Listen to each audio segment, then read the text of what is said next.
God's not waiting for perfect. He's just waiting for you. With the weight that you've been holding, all the struggles you've been through. So come as you are, there's grace in this room, and a messy amen is a beautiful tune. You are not alone here. You are not alone.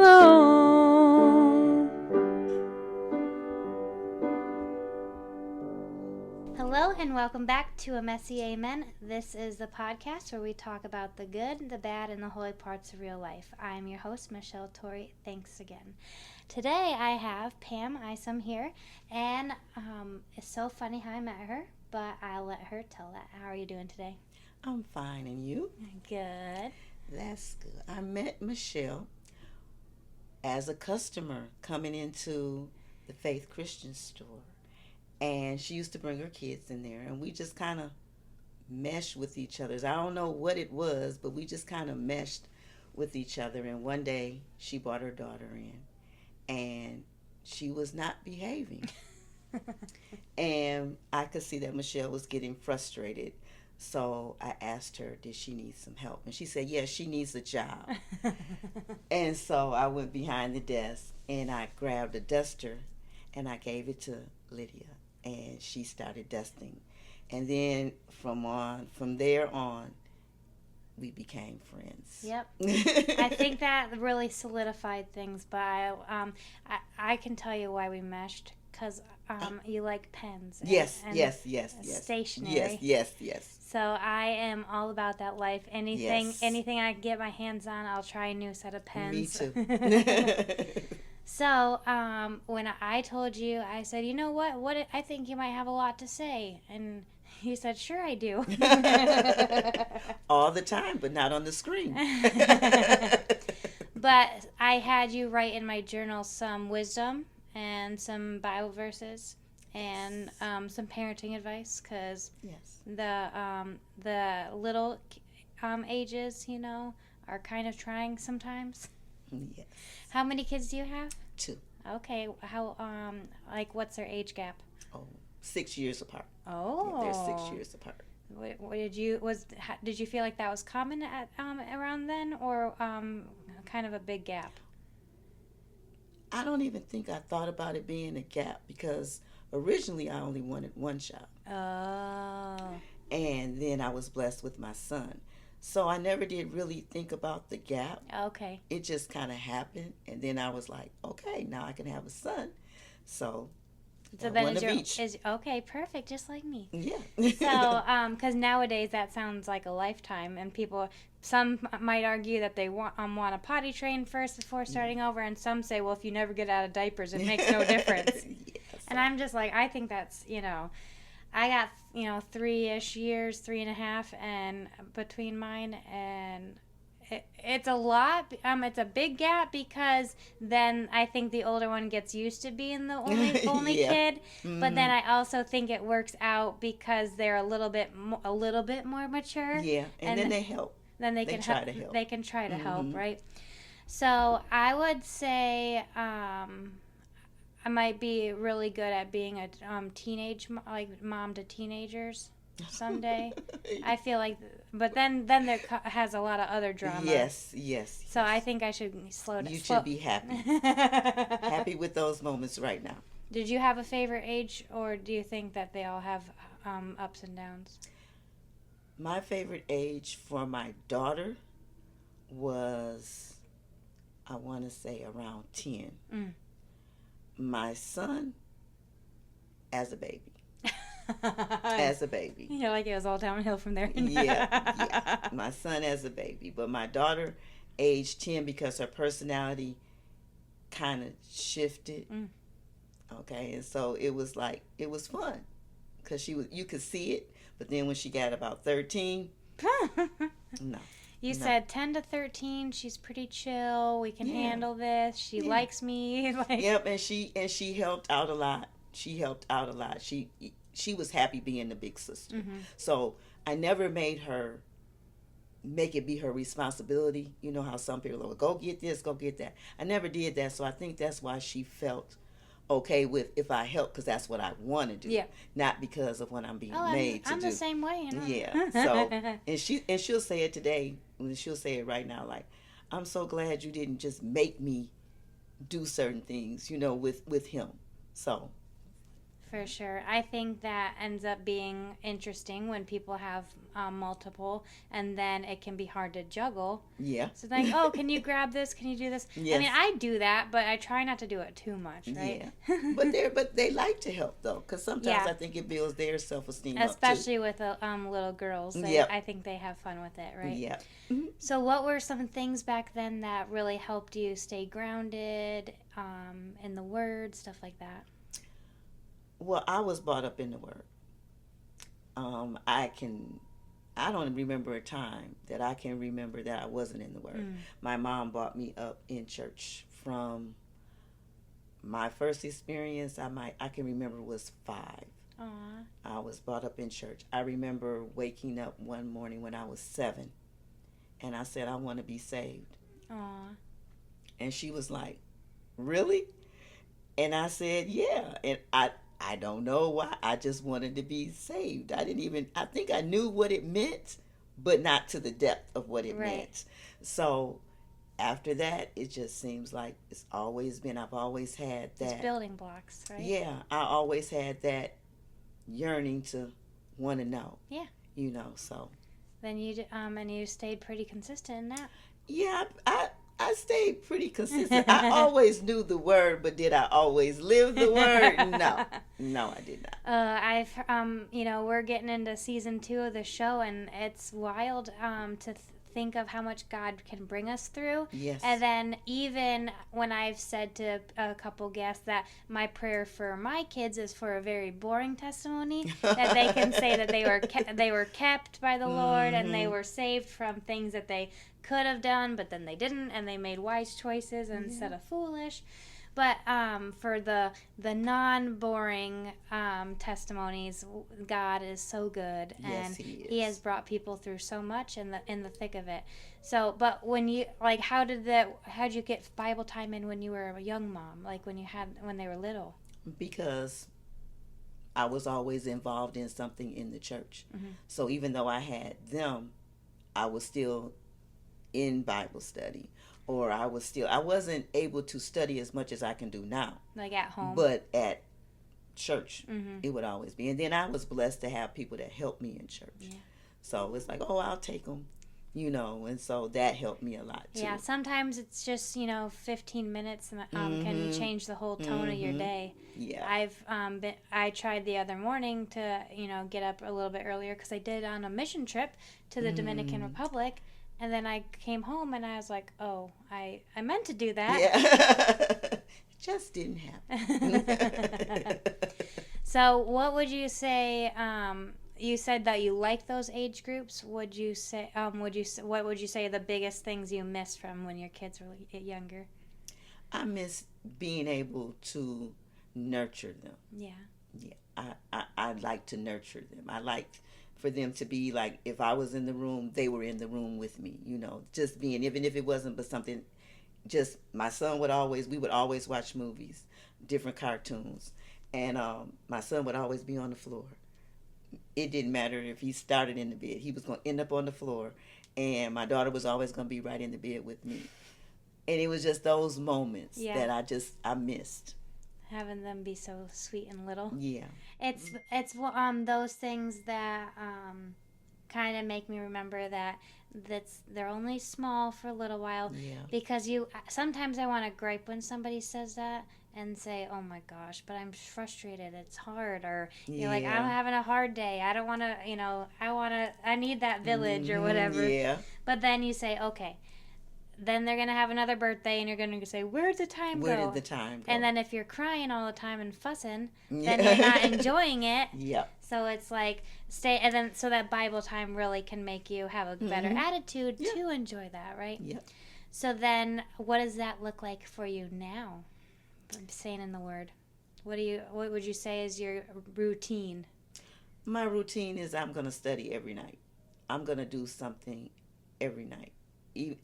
Sometimes it's longer than others, but I try to be consistent And every time I do it, because I had to make a commitment to myself, because at first I was like, I never got out of the word, but it was just like sometimes it's like, oh, I can do it tomorrow. Mm-hmm. Oh, I can do it tomorrow. Oh, I can. Oh, well, God knows. You know what I'm saying? But then I felt like it was a yearning in me that I just wanted to do more. So I was like, what could I do? So first thing I said, okay, instead of just getting up and laying back down and pushing the alarm clock, I'm going to get up and I'm going to start praying. So then I started praying. Then I started saying, okay, so what can I do more after that? So after I started doing the praying, then I started doing the communion every morning. So now I got the communion. And then I got the prayer. And so then when I go to bed at night is when I do the study. Mm-hmm. So after I get off work, then I do the study part. So do you, what's your go-to for studying right now? You do like devotions or commentaries? Or? I do my devotions and my prayers in the morning. At night, I do the Bible study. And right now, I'm in, what did I just do last night? Maybe I did last night. It wasn't Isaiah. It was, Acts. Oh, yeah. I'm going through the book of Acts right now. So, so every night, I try to do a chapter and just like really dig deep in it. And so then the next night, what I'll do is I'll go back over that chapter, see if I missed anything, and then I go on to a new chapter. There you go. So, yeah. Have you had any major spiritual downloads that stuck out to you lately? At the early church and the Paul's friends and Paul becoming a Christian? Yeah, right now I'm at where Paul is on the road to Damascus. Mm-hmm. So what I found interesting is about the deacons, where the deacons in the church actually came from. Mm. And Stephen was one of the deacons. He was one of the first ones. And so I was like, wow. Because, you hear about Stephen being a martyr, but you didn't really know where it started. And that intrigued me. But then I got sad because, how they did him. But I was elated when he said, forgive them. Mm. Even when he was being stoned, he was just like, forgive them. I was like, wow. I can't imagine getting stoned. I can't. Not in the 2026. I can't. But yeah, that really stuck out with me, because I really feel like that's how we're supposed to be. Mm-hmm. Ready to give it all up. That's what we strive to be. Mm-hmm. But when in actuality, are we? For telling people about Jesus. So I'll just say that when we were in the Dominican Republic, I was trying with everything in me to speak in a way that people would understand me in Spanish, mm-hmm. and then saying, have you accepted Jesus in your heart? I'm asking, so I got to do crafts with young girls and like little kids. There was like the Evangelism mm-hmm. on the team. Is centered around pulling the kids from the families that are there for medical things. There's like medical, dental, and vision. Okay. So then I got to, we played sports, we did crafts and stuff like that. So I'm asking these little preteens and girls, mm-hmm. I'm like, have you accepted Jesus in your heart? And so I'm like, okay, Lord, if I could do that in Spanish, and the struggle, and like the mm-hmm. struggle with the language barrier, yeah. What opportunities would he have for me to continue to do that, in English, right? Yes. Because if I can only go on that trip once a year, so I got to get some extra evangelism, mm-hmm. now. So that's, one thing is I hope the show does that, and that we can kind of portray our faith as something that we love, not only because it's the right thing and that mm-hmm. Gives us a good relationship with God, but then why we want to, what that, it's not like benefiting God, right? Because he doesn't need us. He doesn't need us. We need him. Yep, we surely need him. So tell me about some more passions then. Passions. I like to engage with young women. I like to engage with old women. I just like to engage with women, mm-hmm. period. And I didn't realize that until I started working at, I used to work at a homeless shelter. Mm. And I think that's where God really spoke to me then. Yeah. And I was like, I like doing this. Mm-hmm. I like, and then I felt like they liked talking to me, and then I felt like I had a lot to say to them, and they were coming back to me, and so I was like, this is it. So that's where my passion came for, just wanting to help and enlighten women, young women, about the goodness of the Lord. Yeah. So what would you say is kind of like your message to young women then? The goodness of the Lord, and what else do you think needs to be instilled in these couple of generations that are coming up? Know who you are in the Lord. Yeah. Know who you are. Know what the Lord has created you to be. Then once you learn that, then you'll be able to reciprocate the love. Because if you don't know love, then you're not going to know him. You're not going to understand him. And people can tell you, oh, God is love. And then you'll be like, well, if he's so much love, why did this happen? Why did that happen? Well, he allows this to happen. I hear that a lot. And so I'm like, well, once you start learning how to love, then you'll understand it. So that's really my message. And what would you say are some of the misconceptions and like lies that girls believe? So I feel that the young ladies don't know their worth. I feel that they don't value the things that God has put in us. I feel like it's directed because of things that they see, things that they hear. Nobody is instilling values in them. So they don't know value. They don't know that they're valuable. So they just feel like anything goes. Yeah. Do you think sometimes that the parents will think that the church is going to teach them something, and then the church thinks that the parents are teaching them something, and then at the end... And then nobody's teaching nobody anything. So that's why I feel like it should be a lot of older women teaching younger women how it goes, because that's what the Bible speaks on. Yeah. So when our church was starting, had a big launch for women's groups, there was a evening study before they ended up breaking off into people's homes. Is we had a study, and they were breaking up people into tables, and it was almost going to be like a young mom table. And I said, absolutely not. I need someone older than me. You need some wisdom. I'm like, I need some wisdom too, because I don't know what I'm doing. So like, we can always think we know what's going on, but we really don't. No, but you really don't. So it's like, I want that people that are humble and a little bit older and wiser, but in a nice way, because sometimes it can come across as like, you don't know anything, you're stupid. Yeah. Just like, no, like, or sometimes they say, I'm experienced. I've lived 70 years, and I'm just like, you can be alive but not be humble or kind about what you're saying. Yeah. So I valued you from when I first met you for being fun and warm and welcoming,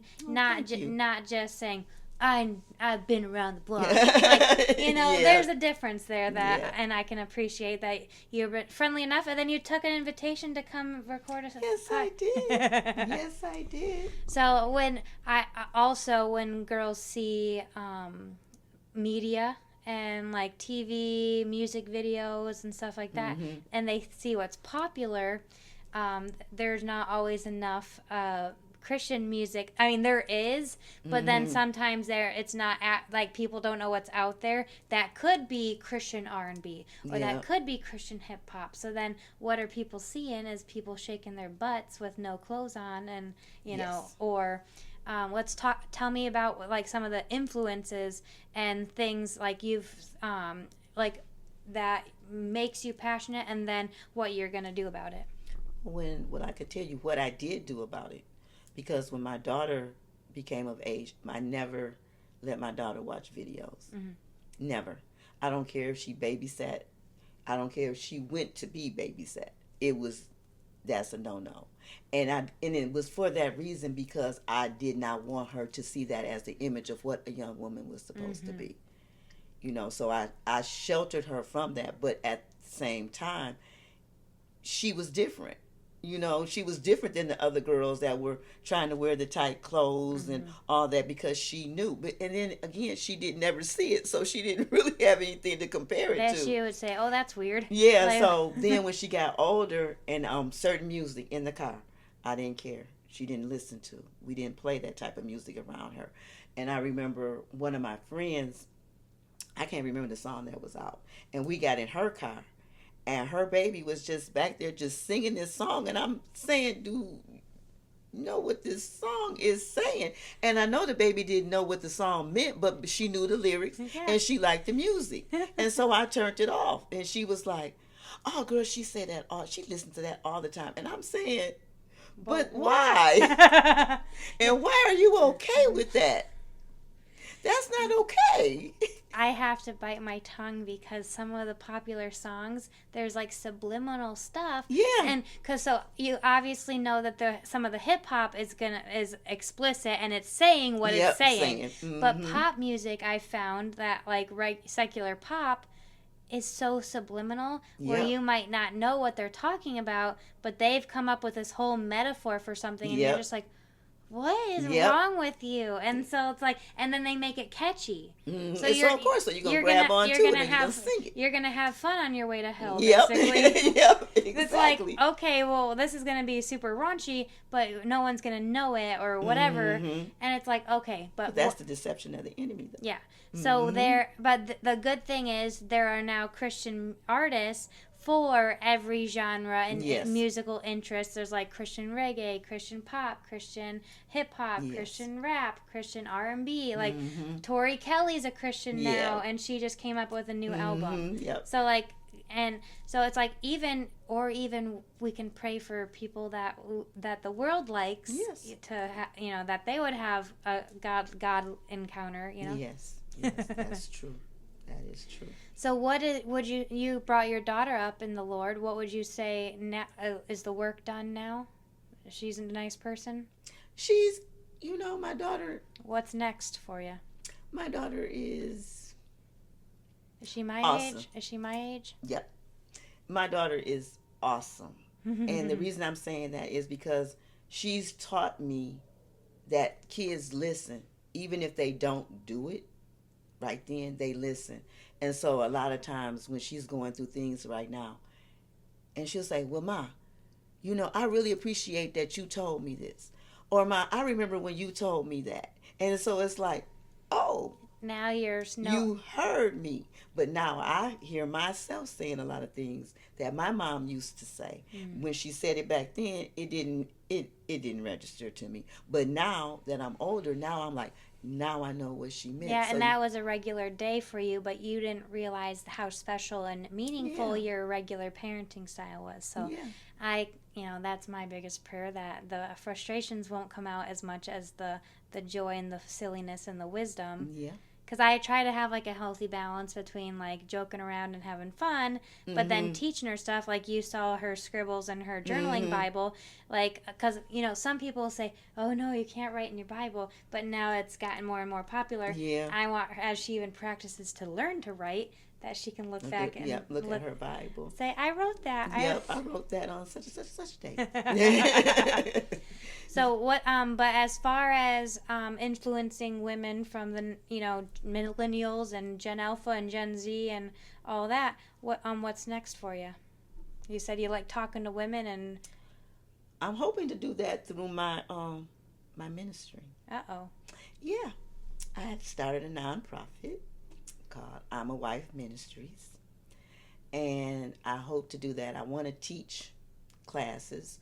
My really ultimate goal, I would say, is I want to have a school for girls. I don't know why God placed that in my heart, but I wanted to have a school for girls. I wanted to be accredited, and I want the curriculum to be centered around God. That's awesome. So that's that, but I have to start baby steps. So right now, I just want to do the ministry, and that would be teaching classes, holding seminars, all that for young girls, but I'm going to start that at age 10. Okay. On up to probably 18 or 19. Okay, so tell me, if it's called I Am a Wife, why would you start at 10? Because she needs to know her value at 10.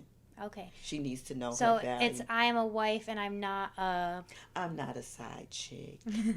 I'm not just a baby mama. I'm a wife. So that's giving standards for as they grow, that you say, I'm not taking any crap from some loser down the road. Yes. That God would have a good husband for me. He's going to save me for that perfect person. Yep. Yes. So confidence, and what would you say goes with that? Confidence, identity? confidence, identity, morals, values, just modesty, especially modesty. Yeah, that's a big one. Because we don't have to, show we don't everything have to show off, it all. because we're not trying to prove ourselves to God. Yep. So what God's done through Jesus on the cross is final. Like that Yep. had the final say. So it's like whenever I feel like I'm embarrassing myself, or I'm being too much or not enough, or tempted to wear something weird. So I've never been like that, so it's hard for me to use that example. But somebody that would struggle with that, they don't have to prove themselves to have worth. That's that right. Jesus wants to give them that, right? Yep. You're perfect right there. So did you ever have like a aha moment, like as a teenager or something, that something your parents or somebody said to you that made you feel like instilled that in you, or did it start so much younger than that? It started from my mom from day one. My mom always taught me that. Said you're so beautiful. No, she would say things like when she said about the look, she would say, pretty is as pretty does. Okay. Just because you might think you're cute, or you might think if you're not acting that way, people are not going to see that. So she would always say that. She would always let me know that I was worth more than just anything common. She always built that in me. She always made me feel like if I did something, well, you can do more. And you can do more.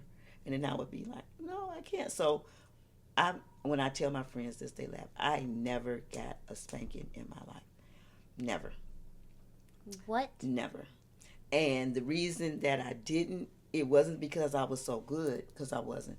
But it was because I didn't do as much, because I never wanted to lose the respect of my parents. Oh, wow. It wasn't that I was worried about anything else but the respect.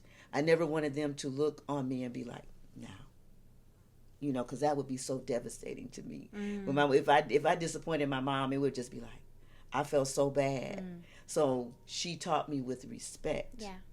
Instead, so she didn't have to. And if she raised her voice, that was enough for me. Did you feel like she talked to you sometimes like a couple of years older than you were, to kind of treat you like you were growing up? Yeah, because I was the only child, so she didn't only have somebody to talk to. So it was everything. It was none of that little baby talk. She always sit up. Because I kind of feel like sometimes if we don't give kids enough credit, like they can learn more than we think. Yeah. And so, because I always have to tell people to not, say that my daughter's too smart, or that how amazing she is. I'm like, you're gonna make her conceited or something. I'm like, but she is like highly intelligent and very emotional. So as that plays out, I want sometimes we'll have grown up conversations, and she absorbs it. She knows she kind of, and she'll remember stuff that you don't think she'll remember, and then she'll be funny and say random stuff where you're like, where did you come up with these funny sayings? Yeah, they understand. We give kids that little lenience because they think that they're that age, but really they know. They're just I'll say, okay, my daughter's gonna be 5. Then she is a future kindergartner. She's future first grader. It's not only does her teachers are gonna teach her actual literal skills for reading and writing and all that, but they'll have the Bible stuff, and they'll have stuff. So it's if I give her building blocks now, then it's something for her to that she's gonna be a little bit ahead and have those scriptures in her heart already. So, and she learns Psalm 23. I kid you not, at 30 years old, that was the first time I knew it by heart. My mom made me. I had to learn it, and I had to say it to him every night. Oh my goodness. I had to say it every night. I would, a sentence by sentence, till I actually knew the whole thing. Aww. Every night. That was a thing. What other verses stuck out to you when you were a kid or a teenager? I think no certain scripture ever really stuck out to me but that one, because that one was when I was made to learn. But as I got older and started going through things, then it was be still and know that I am God. And the reason of that is because I'm always trying to figure out something. I'm always trying to figure it out. And then somebody was telling me, it was like, so what are you praying for if you still trying to figure it out? And that registered with me. Oh, like And you I were was like, you were fussing over something and. oh yes. If it doesn't go my way, I'm like, okay, so what can I do? I'm always going to try to You fix want to make something better, or Yeah. how can I make this work next time, or Yeah. And so now I'm learning that sometimes you just got to trust the process. Mm-hmm. If it's nothing that you can do, you just got to be still and wait on him. Yep. And it's in his timing. So. Yep, that's kind of where we've been at with our technology. See, we have one microphone working. Not, where's the other one? You might ask. We're trying to make it work for like an hour, and it didn't want to behave. But it's okay. So we're being still, and sometimes that means different stuff. Or like relax a little, take a breath, right? But it's still working. So we're and then that's because we're juggling, this is kind of, I'm trying to lean into this as more of a full-time gigs because there's a lot that goes into it that I didn't realize until I got started. So and then you'll see it as you get a nonprofit started, there's going to be a lot of ins and outs where you're like, I got to tell people about this, Yeah. So that's the thing right there. It's just like, it's just starting, and then I'm hearing things from different people, and you have to do this, and you have to do that, and you need to do this, and you need to do that, and I'm like, what do you mean? Oh, okay. I just want to go out there and teach. Okay, I just want to have fun. Yeah, literally. So it's like all I told you a little bit earlier. It's like when you have an idea, then you'll have to have branding, right? So it's a logo, it's colors, it's fonts on Canva. Yeah. It's all there's Canva, then I think there's Adobe something or other, but that's for people that are in it, not just like practice. But tell me more about the nonprofit idea. So, when you get started, what would you say is you said that your first step is to start something. What would you say would be the first service or education you can offer as like a beginner? First, I want to do a seminar. Yeah. First, I want to do kind of like a meet and greet. Okay. I want to be able to have a meet and greet once the word is put out there, so that people can come in and really see what it is that I'm trying to do. Okay. Then I want to do a seminar, and then I want it to trickle down into I want to say 90-day. Like kind of like a mentorship program? Yes. 90. That was just going to say 90-day mentorship program. Yep. So would you say that would look kind of like a women's conference where you would invite people in and there would be like lunch and then, different, session 1, session 2, and, get some merch or something? Yes. Yes, I need merch. Yeah. I'll talk to you more about that in the future. Okay. And that sounds so much fun. And then when I was in middle school, there was something called It's Great to Be a Girl. Okay. But it was not religious at all, and I couldn't really tell you what their main goal was. I just remember doing like crafts and stuff, and it was supposed to be like a fun thing that we did. So I just got reminded of that because But when you say I'm a wife, you're building like the future of a young woman. Yes. You're saying you're not just you're not trash. You're not somebody to use, like emotionally or sexually or any of that. But you want to build that strong foundation on Christ. Yes. Not on the world. Not right? on the world. That would be perfect. You said it perfect. I'll get the transcript of that for you later. Okay. We'll put that in your mission statement. We're building identity in young women. To have the strength and character for future endeavors. No, yes. That's not it. It's a work in progress, right? Yes. But that's so amazing that, and then as so tell me what you do now. What do you do? You said you met me at the Christian bookstore, right? I work part-time at the Faith Christian bookstore. My main job is at the YWCA. I'm an empowerment coach at the YWCA. And then I do in-home care. I only have one client. I've had him for 28 years. Aw. Yeah, so that's family. So I don't really consider him a job, but he's family. So those are the three things that I do. Okay. And so when you said you used to volunteer at the homeless shelter, now you get to see other women that are shopping for Christian books. Yes. So how much do you incorporate like Christian fiction or Christian living type of books besides like a morning devotional into your routine? I buy at least 2 books, if not more, a week. My paycheck really goes to books, and it's knowledge for me. Yeah. Because I have to be ready for when the questions come. Mm-hmm. When I start teaching. Yeah. The stuff. So if I could say, well, what do I do when I'm arguing with my kid? You're like, first of all, you're an adult. What do you do? Why are you arguing with a kid? Like, I always joke around and be like, I'm not going to argue with you. And then we keep saying, trying to get the last word. And be like, just do what you're told, right? Yeah. But right behind you is my most of my Christian living section besides a birthday card. Mm-hmm. And so, commentaries and Christian living. And then back down here, the kids. And then Christian fiction. More Christian living, and then somewhere back behind me is not the secular fiction.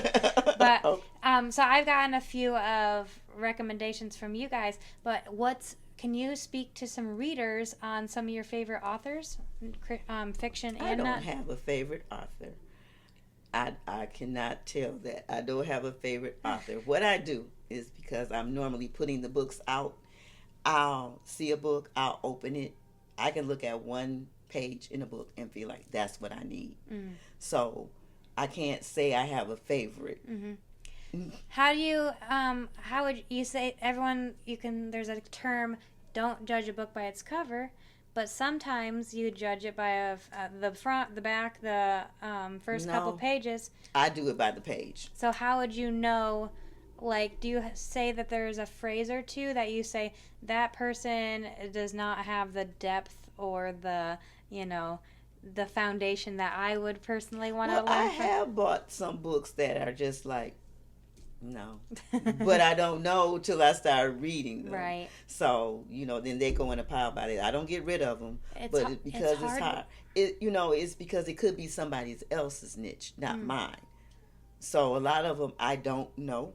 Mm-hmm. Until I get to reading it. But it's hard because where would you draw the line between don't yuck somebody else's yum versus that's not really biblical, and why are you saying, like, why is this a Christian publishing something? Because sometimes I wonder how some things get slipped through the cracks when it's like a girl power, like, motivational thing, and I'm just like, that's not Christian. I'm like, that's not even biblical. No. Like, because a lot of times I'm really careful too with some of the phrasings that we hear in society. It's like, oh, you are good enough, and you are just like, you are so special, and all these things. It's like, there's a fine line between empowering women and then saying, oh, well, you're good enough, and do follow your heart and do what makes you happy. Yeah, I'm just like, I was gonna say that. Do what makes me happy. Like, no, like that's not show me. That's not. You're not gonna find not that. In the Bible. Or God's never gonna give you more than you can handle. That's not a Bible verse. No, it's not. But it's said so many times that people think that.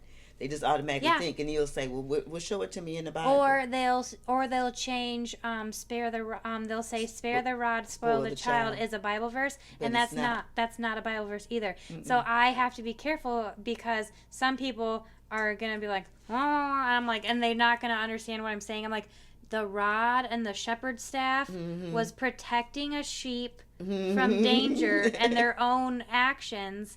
But it wasn't like to just hit them for the sake of it. Mm-hmm.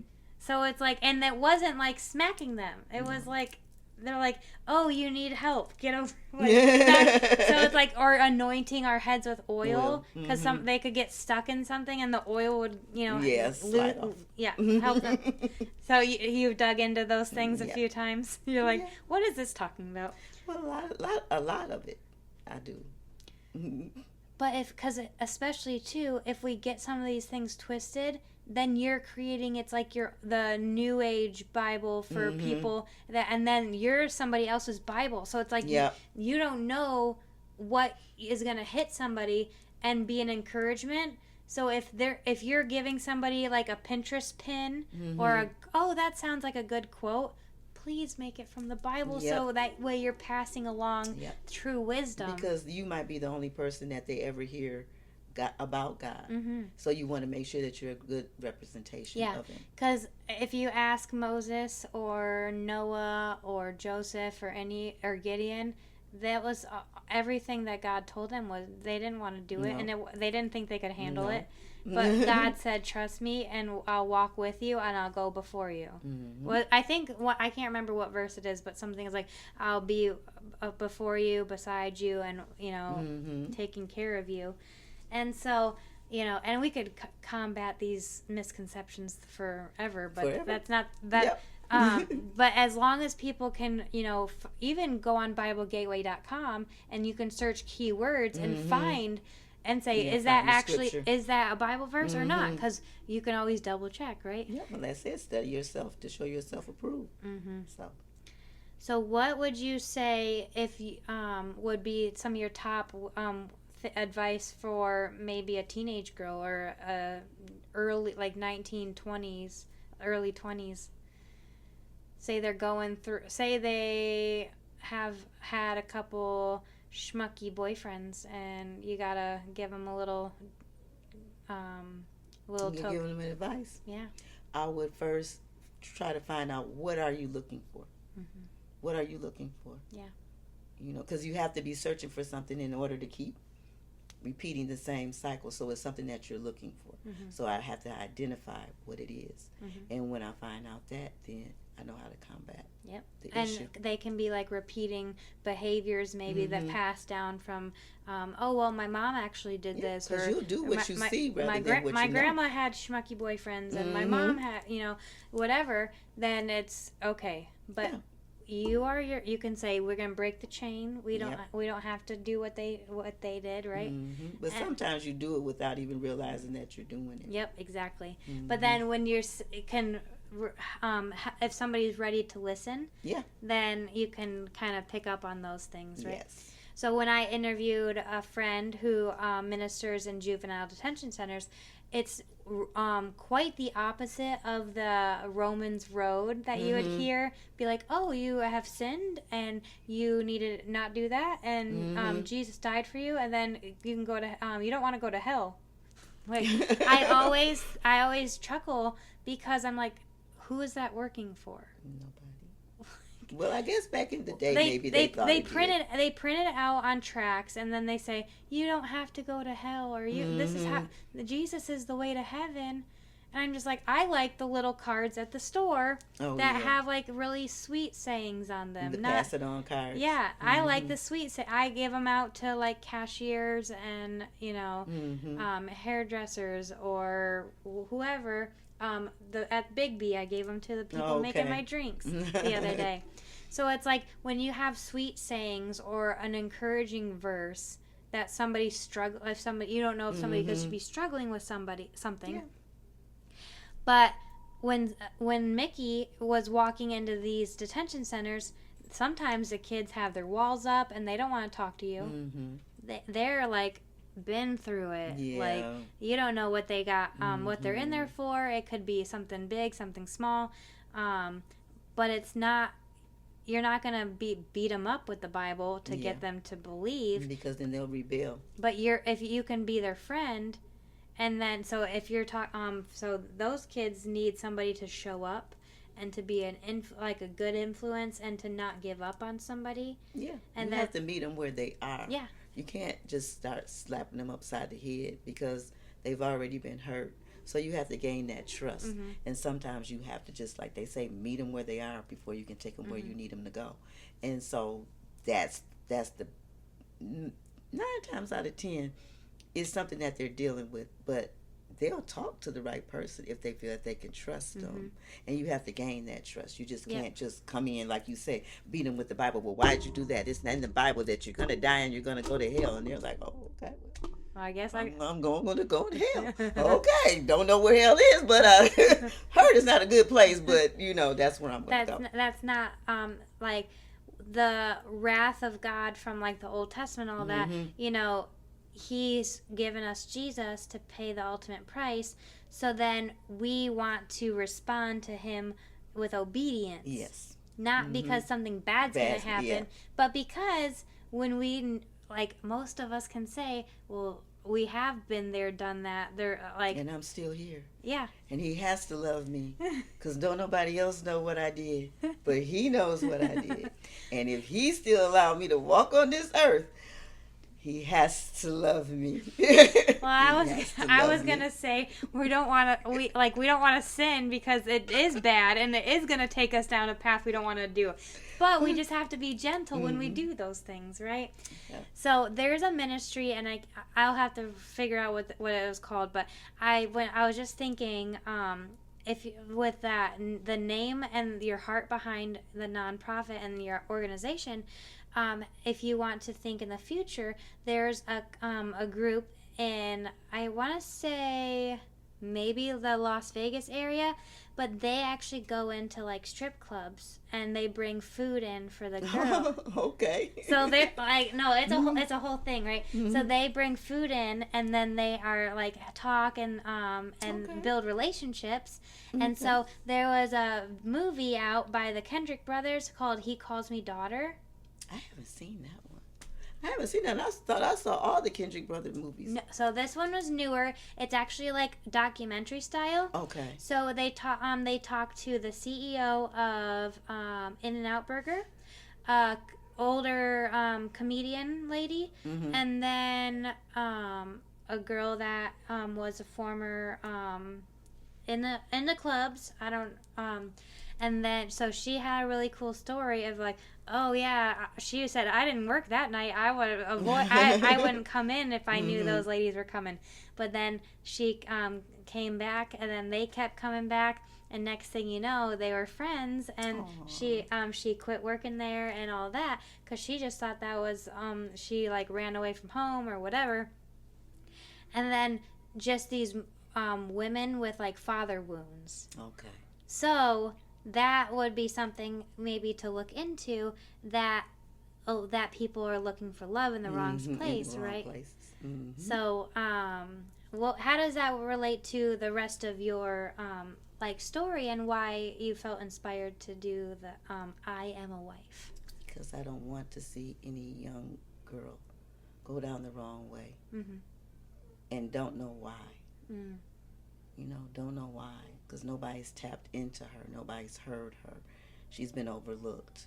So that's mine. And I encounter a lot of them. I encounter a lot of girls. Just from the shelter, I have just had a couple girls the other night called me. Mama Pam, because that's what they affectionately call me. Mama Pam, I need you to pray for me. I'm going through something. And I'll reach out and I'm like, what's going on? And they attentively listen to me. So I'm like, okay, God put something in here. They're coming to you. So that's the thing. And like I say, to me, it's all about trust. You have to trust, and you cannot judge. And it might not be your story, but it's theirs. Yeah. And you have to validate it. Acknowledge the pain and the hurt. Yeah, and then where are we going to go from there? And that's what drives me, because I want to be You want people to take a few steps forward and not stay stuck in that mess, right? Yep. So what else? So if you've been on the growing up right, straight and narrow, was there anything since then that was like, oh Lord, this is a mess. I need your help? After I got married and my husband passed, that was a really trying time for me, because I never expected that to happen. So that's when, if I hadn't had my foundation in the Lord, I wouldn't be right here right now. And so that was a time when I had to be still, Pam, because I didn't know what to do. I didn't know what to do, because it was instantaneous. It wasn't anything planned.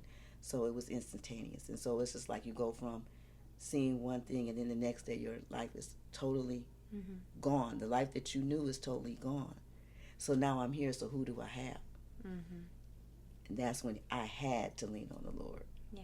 So you had that foundation. So if I hadn't had that foundation, I would have never known who to go to. Because it was many a nights I called out. I cried, I moaned. And it was amazing because he showed up. He was just like, I pray about something, and then it's like, okay. And then the next day, or maybe the day after, it came, and I was like, wow. And the first thing to me was like, wow, he hears me. Because sometimes you pray for things and you don't get that instant answer. So you're just like, you don't think, okay, well, I'll pray about it again. And then you don't get that answer again, and you pray about it again. So then you're like, is he really, really listening? But when you know and nobody else knows what you prayed for, and then it happens, it's like, wow, he hears me. You had a little example of that? When my husband passed, I was staying in a house, and me and him both worked 2 jobs apiece. And so now it's just me and my income. And I was trying to make sure that I stayed up on top of the mortgage, and it was just like, wow. One day I was just like, I don't know what I'm going to do. I don't know. And I remember sitting in the bed, and I just was crying. I was like, Lord, I don't know what you want me to do. I don't know. And the lady called me, like maybe an hour or so later. And she was like, we heard what happened. And I was like, yeah, and we were concerned. She said, but we were thinking, would it help you if we lowered your monthly payment? And I said, had to be God. Because who lowers a monthly payment? They don't care. They don't care. They want their money. And I was like, oh my God. And I was like, yes. And she was like, okay, so starting next month, you can only have to send us this. And I said, it could only been God. And like I say, he is many instances. The cars, I wasn't paying. 2 of the cars were paid for and 2 weren't. And we had kind of like a good relationship with the car company that we were dealing with. And one day she called me, the accountant called me, and she was like, so Pam, what's going on? And I said, because I had got behind. And I said, just life. I said, she said, so what do you want to do? I said, well, I don't want to get rid of them. I've invested too much money in them. And she was like, okay. She said, well, give me a minute. She said, I'll call you back tomorrow. Do you think you can come in tomorrow? And I said, yeah. And she gave me a time, and so I went in. She said, and we were talking to the owner and everything. She said, and you guys have always been upright people. We've always enjoyed you guys coming in as a couple. And I was like, really? But my heart still broke. I hear what she's saying, but my heart is broke. And she was like, so we thought about this. And she said, she had a piece of paper, and she did like this, and she said, open it. She said, will this work for you? And I said, yeah. What? And so what they did, they put them together. They put both the payments together, but they dropped the interest. So it made it more affordable for me to pay, because I was paying interest on 2. Yeah. And I was like, and I walked out of there, and all I could do was cry. I was in the parking lot like, God, you showed up. God, you heard me again. Yeah. So those things, like I say, you can tell people about the love of the Lord and Lord, but until you've really experienced the Lord. And he wants to answer our prayers. Yes. And sometimes those God winks are serious, like financially, and sometimes they're fun and sweet. One time I was driving a small group, and I just thought, I think it might have been after my 2nd episode, or I don't know.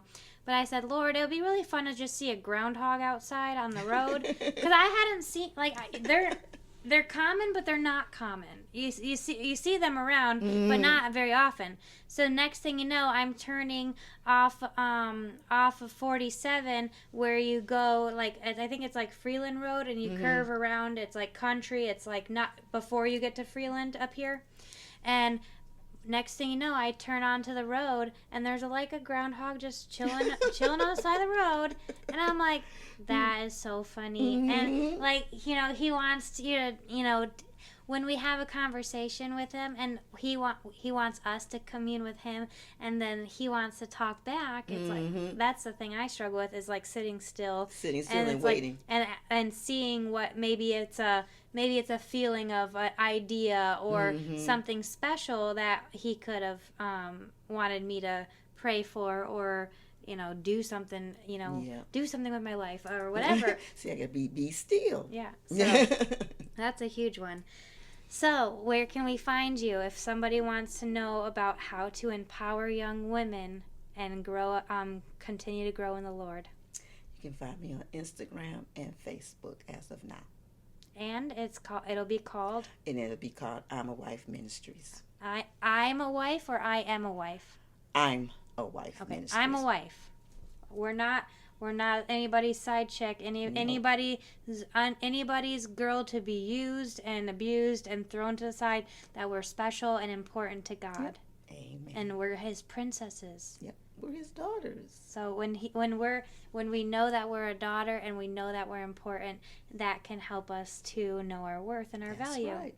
That we have through Jesus. Not nothing that we do on our own, but all through His grace, right? Yes. So, as always, thank you for joining me, and thank you for joining me. Well, thank you for having me. Thank you. And go ahead and check out messyamenpod.com. Find her on socials. I'm a Wife Ministries. And we will see you next time.